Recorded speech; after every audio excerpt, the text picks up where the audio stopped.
দেখুন আমি করব ছাতুর পরোটা। তো ছাতুর পরোটার জন্য আমি নিয়েছি 500 গ্রাম আটা। আপনারা চাইলে সাদা ময়দা দিয়েও করতে পারেন, তবে আটা দিয়েই আমি করব।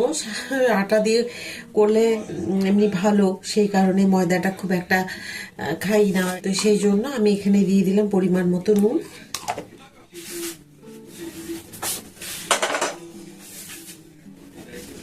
আর একটু দিয়ে দেবো জল। দিয়ে আমি এটাকে একটা নরম ডো তৈরি করে নেব, একদমই শক্ত নয়। আমি সবসময় বলে থাকি যে যে কোনো পুর দিয়ে যখনই আপনি ভেতরে কোনো স্টাফিং দিয়ে যখনই পরোটা রুটি করবেন, এটা আপনারা পরোটার মতো তেল দিয়ে না ভেজে রুটির মতো আপনারা সেঁকে নিতে পারেন চাটুতে, সেটা আপনাদের দেখিয়ে দেবো। তো সবসময় আটা ময়দা যেটাই ব্যবহার করুন না কেন, খুব নরম করে মেখে নিতে হবে। দেখুন এইরকম ভাবে একদম নরম আর এইরকম স্মুথ মেখে নিতে হবে। তো এইরকম নরম হতে হবে। এটাকে চলুন ঢাকা দিয়ে রেখে দিই।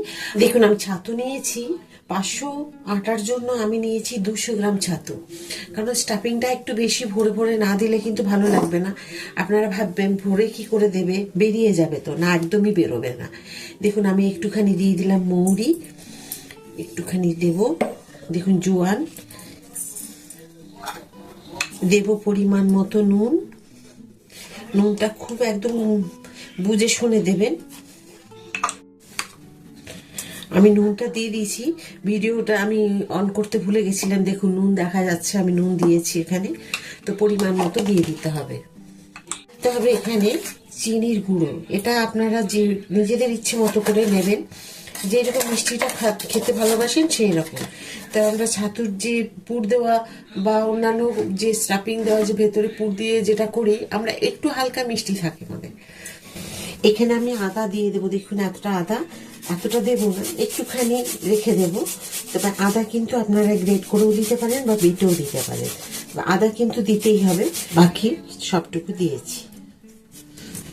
দেবো একটু গরম মশলা। এর আসল জিনিস হলো হিং। সবার শেষে আমি হিং দিচ্ছি। এতে মানে এটা যদি হিং না দিই একদমই ফিকে পড়ে যাবে। তো যার জন্য হিংটা অবশ্যই আপনারা দেবেন। একটু জল দিয়ে আমি পুরো মেখে দেব। এটা অবশ্যই এইগুলো দেবেন। আর হিং যারা খেতে পছন্দ করেন না তারা এটা বাদ দেবেন, কিন্তু হিংটা দিলে ভালো লাগে। তখন আপনারা অন্য কোনো মশলা, যেটা হয়তো গরম মশলাটা একটু বেশি দেবেন বা ধনে পাতা, এগুলোকে ব্যবহার করবেন। কিন্তু হিঙের স্বাদটা কিন্তু এর আলাদা। ছাতুর এটা দিয়ে আপনারা লুচি, পরোটা, রুটি সবই করতে পারবেন। তো এটা দেখুন খুব সুন্দর হয়েছে। আর যারা আপনারা হিং খেতে পছন্দ করেন না তারা একটু ভাজা মশলা দিয়ে করে নেবেন। একটু জিরে, ধনে, মৌরি, জোয়ান এগুলোকে ভেজে একটু গুঁড়ো করে, একটু শুকনো লঙ্কা, আর যারা ঝাল খেতে পছন্দ করেন একটু লঙ্কা বাটা দিয়ে দেবেন। তো এখানে হয়েছে দেখুন এইগুলো। আমি ঠিক এই যা আছে এখানেও তাই আমি সে মাপের করে নেব। তো এখন এটাকে আমি একটু হাত দিয়ে ঠেসে নিই, তারপরে আবার আমি দেখুন কি সুন্দর নরম, দেখতে পাচ্ছেন কি স্মুথ হয়েছে মাখা। দেখুন আমি লিচিগুলো করে নিয়েছি। যে লুচি আমি এটা করেছি লুচির মতো এটা, তো এর থেকে আমি যে আটার লিচিটা একটু বড় করেছি, মানে এটার থেকে একটু বেশি নিয়েছি। এরপর আমি দেখুন এইরকম ভাবে ধারগুলোকে একটুখানি চেপে চেপে মানে বড় করে নেব বাটির মতো। তো আমি কিন্তু মধ্যিখানটা দেখুন চাপ দিচ্ছি না, মধ্যিখানটা কিন্তু বেশ মোটা আছে। আর এইভাবে আমি ধারগুলোকে করে নিচ্ছি। আর আটা ময়দা যেটাই মাখুন না কেন, ঠিক যদি এইভাবে মাখেন না, আপনার খুব ইজিভাবে একটা বাটি তৈরি হয়ে যাবে। বাটি যদি নাও তৈরি করতে পারেন, যদি এরকম ছড়ানো থাকে, তাও কোনো অসুবিধে নেই। ব্যাস এইভাবে আমি দেখুন কত সহজে একটা মানে একদম মুড়ে দিতে পারলাম। দেখুন এবার বেলাটা কিভাবে হবে, এটাকে একদম না দেখিয়ে দিলে আপনারা সহজে হঠাৎ করে যদি এরকম করে চেপে বেলে দেন তাহলে কিন্তু হবে না। আবার একটা দেখুন আমি একটা লিচি নিয়েছি, একটু আটার গুঁড়িয়ে নিয়েছি, দিয়ে কিন্তু আপনারা একদম ডাইরেক্ট এইভাবে কিন্তু নিয়েই বেলে দেবেন না, একটু মাঝখান দিয়ে এইভাবে আঙুল দিয়ে প্রেসার দেবেন, নয়তো এইভাবে দেবেন। তাতে কি হবে, ছাতুর যে ভেতরে স্ট্রাপিংটা দেওয়া আছে এটা পুরো রুটির মধ্যে ছড়িয়ে যাবে। আর যদি শুধু একদম লেছিয়ে নিয়ে আপনারা ডাইরেক্ট বেলে দেন, তাহলে একটা সাইড দিয়ে চলে যাবে, তখন কিন্তু একটা জায়গা দেখা যাবে, এক জায়গায় দেখা যাবে না। তো সেই কারণে এইভাবে একটু প্রেসার দিয়ে বেলে নিতে হবে। তো দেখুন আমি কিন্তু বেলছি, একদমই কোনোভাবে বেরোচ্ছে না।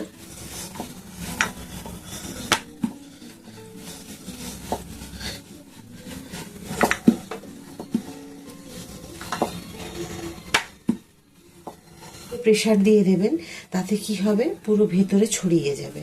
তো দেখুন আমি এবারে বেলে নিচ্ছি আবার।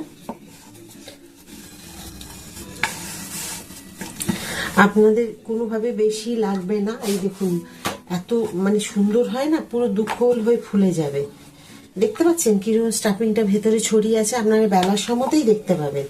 দাঁড়ান দেখিয়ে দিচ্ছি আপনাদের,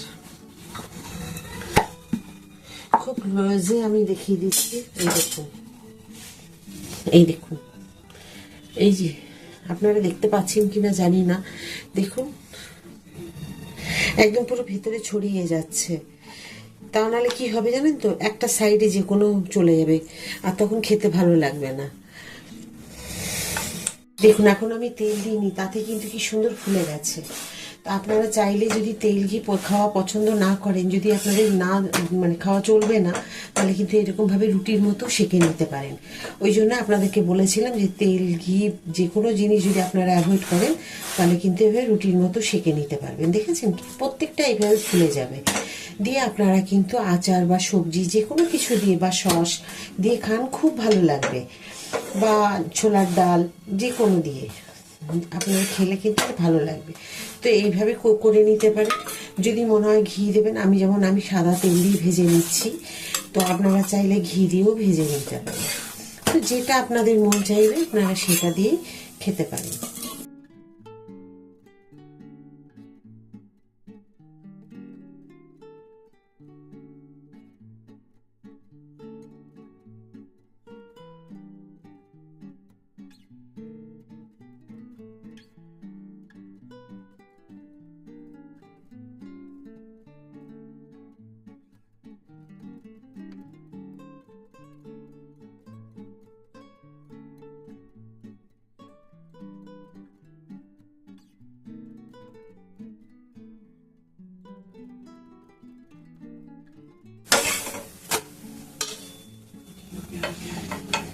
কি সুন্দর ফুলছে দেখেছেন, মানে এইরকম ফুলে যাবে, মানে এত সুন্দরভাবে ফুলবে যে কি বলবো আপনাকে, কোনো হাতে যে খুন্তি দিয়ে চাপ দিতে হবে না, কিছুই না, ফুলে নিজের থেকেই ফেটে যাবে।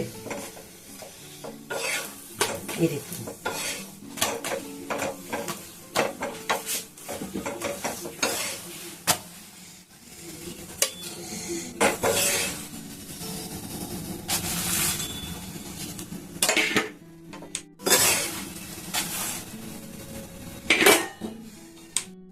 দেখুন আমি কিন্তু পরোটাগুলো সব রেডি করে নিয়েছি, আর আমি খাবো আজকে সস দিয়ে। তো সস দিয়ে তো খুব সুন্দর লাগবে খেতে। তো সেই জন্য আপনারা ধনেপাতার চাটনি, পুদিনার চাটনি, সস যেটা আপনাদের ভালো লাগবে সেটা দিয়ে খাবেন। আর নরম দেখছেন কিরকম নরম হয়েছে। তো দেখুন একটা আমি ছিঁড়ে আপনাদের দেখাই, না দেখালে আপনারা বুঝতে পারবেন না। দেখুন প্রত্যেকটা যেন দুখোল হয়ে ফুলেছে, আর ছাতুর স্টাফিংটা দেখুন পুরো চার সাইডে ছড়িয়ে আছে। দেখুন কোথাও কিন্তু কম বেশি বলে কিছু নেই, একদম পুরো দু পিঠে একদম সমানভাবে দেখুন একদম লেগে আছে। এটা কিন্তু একটা নয়, আপনি যদি বলেন সবগুলোকে আমি এরকম ভাবে ফাটিয়ে দেখিয়ে দেবো, তো প্রত্যেকটার মধ্যেই কিন্তু এইরকম আছে। আর অসাধারণ একটা ঘিয়ের গন্ধ আসছে, খুব সুন্দর।